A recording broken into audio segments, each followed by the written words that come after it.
पातशाही गुरु नानक देव जी से लेकर 10वीं पातशाही श्री गुरु गोविंद सिंह जी महाराज तक तथा 11वें श्री गुरु ग्रंथ साहिब जी महाराज, सभी के जो अनुयायी शिष्य या गुरुओं के सिंह कहलाने वाले लोगों को सत्य परक बातों पर आना होगा।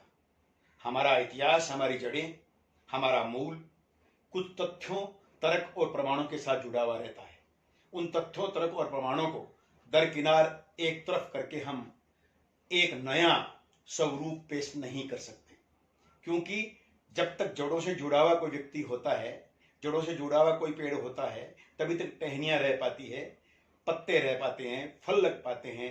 जड़ों से कनेक्शन काटकर अगर आप नई परिभाषाएं, नई व्याख्याएं और नए मापदंड गठित करते हैं तो वो चल नहीं पाएंगे।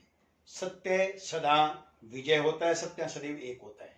और वो सत्य ये है कि सिक्खी अपने आप में एक पंथ है, जिसे प्रथम पातशाही गुरु श्री नानक देव जी महाराज ने समाज की कुरीतियों को, बुराइयों को, या यूं कहें कि सनातन समाज के सामने आई हुई उस समय के तत्कालीन विपत्ताओं और समस्याओं को दूर करने के लिए एक प्रचार अभियान चलाया था, जन जागृति अभियान चलाया था, सुधार अभियान चलाया था।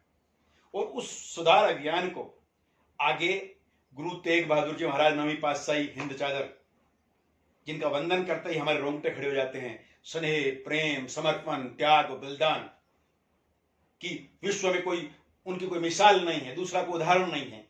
तो गुरु तेग बहादुर जी महाराज तक वही परंपरा चलती रही और उसी परंपरा के आधार पर सनातन धर्म, सनातन धर्मावलंबियों या हिंदुस्तान का क्षेत्र जो हमारा आर्यव्रत है, इसमें देश काल परिस्थिति विविध कारणों से, वो कारण बहुत वृद्ध हैं, बहुत से उसके बिंदु हैं, बहुत से उसके कोण हैं, उनमें अभी नहीं जा रहा हूं मैं। लेकिन जिन कारणों से भी समस्याएं आई, कुरीतियां आई, कमजोरियां आई, उनको दूर करने के लिए गुरु साहिबान काम करते रहे। और उन्होंने एक, मैं यूं कहूंगा कि हिंदुस्तान की संस्कृति, हिंदुस्तान और हिंदू यानी सनातन धर्मावलंबियों को बचाने का, सुरक्षित करने का, संवर्धित करने का, पुनः जड़ों की तरफ लौटने का या उन्हें स्थापित बनाए रखने का कार्य किया। यहां तक कहीं सिख धर्म या सिख पंथ की बात नहीं थी। जब 10वें पातशाही गुरु श्री गोविंद सिंह जी महाराज ने सिख पंथ बनाया, तब भी उन्होंने ब्राह्मण, गऊ और गरीब और हिंदू संस्कृति यानी हिंदुस्तानी संस्कृति की रक्षा के लिए खालसा पंथ की स्थापना की थी। और हम कैसे भूल सकते हैं, मैं उन सभी सिख साहिबान से, उन सभी गुरु भक्तों से, गुरु सिंहों से प्रश्न करता हूं, और यह अकाट्य प्रश्न है, इसका जवाब दीजिए। क्या खालसा पंथ की स्थापना होते समय सनातन धर्मावलंबियों के घरों से ज्येष्ठ पुत्र के रूप में आकर खड़े होकर खालसा का सृजन नहीं हुआ था, सिक्की का सृजन नहीं हुआ था? क्या गुरु गोविंद सिंह जी महाराज ने जब खालसा पंथ की स्थापना की, उस वक्त सभी जो जुड़े वो लोग थे वो सभी हिंदू नहीं थे? ब्राह्मण, क्षत्रिय, वैश्य और चतुर्थ शूद्र सभी हिंदू सनातन समाज के वर्ण नहीं थे? अगर वो थे तो ये सत्य है कि आप सनातन से अलग नहीं हो सकते, सनातन से अलग होने का दावा नहीं कर सकते। हां, देश काल परिस्थिति चलते चलते हमारी कुछ पूजा पद्धतियां, व्यवहार, हमारी कार्यशैली, जीवन पद्धति में बदलाव आ सकते हैं। वो बदलाव तो वैसे भी आते हैं। मैं एक प्रश्न कर रहा हूं, हम सिक्ख की बात करते हैं, गुरु साहिबान के 5 कक्कों की बात करते हैं।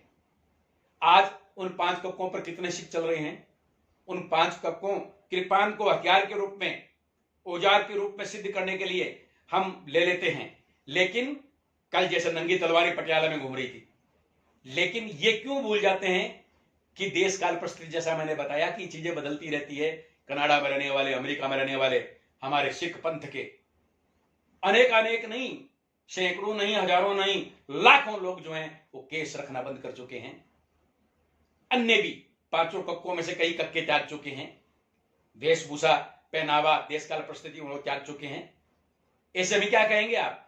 क्या समाधान करेंगे उसका आप? तो देश काल परिस्थिति सनातन समाज को बचाने के लिए, सनातन समाज की गरिमा को बनाए रखने के लिए, हिंदुस्तान को बचाए रखने के लिए, गो, गरीब और ब्राह्मण को बचाने के लिए खालसा पंथ की सृजना हुई थी। खालसा पंथ की सृजना काली माता या देवी देवताओं के विरुद्ध में नहीं हुई थी। देवी देवताओं के नाम पर तत्कालीन काल में जो प्रोपगंडा, जो पाखंडवाद चल पड़ा था, उसके विरुद्ध खालसा पंथ की सृजना हुई थी। वो भी विरुद्ध में नहीं हुई थी, बल्कि एक बहुत समरस समभाव के साथ में उन विकारों को, उन कुरीतियों को, उन कमियों को जो अति शोक्तिपूर्ण, विसंगतिपूर्ण समाहित हो गई थी, समाज में आ गई थी, उन्हें दूर करने के लिए गुरु साहिबान ने काम किया था। ने कि इस प्रकार कि अपने ही जड़ों को काटने के लिए हम नंगी तलवारें लेकर निकल पड़े और अपने ही मां भगवती चंडी साहिब क्या है? क्या कोई इनकार करेगा कि श्री गुरु गोविंद सिंह जी महाराज ने मां भगवती की आराधना नहीं की, मां भगवती का जप और तप नहीं किया? क्या कोई इसे इनकार करेगा कि गुरु गोविंद सिंह जी महाराज की तलवार में उनके अंग संग मां चंडी सदैव विराजमान रहती थी? आज उसी मां काली को नंगा कहना, नंगा कर देंगे, इस प्रकार की बातें निहंग सिख पटियाला में बोलते हुए नजर आ रहे थे। यह बेहद शर्मिंदा है, करने योग्य बात है।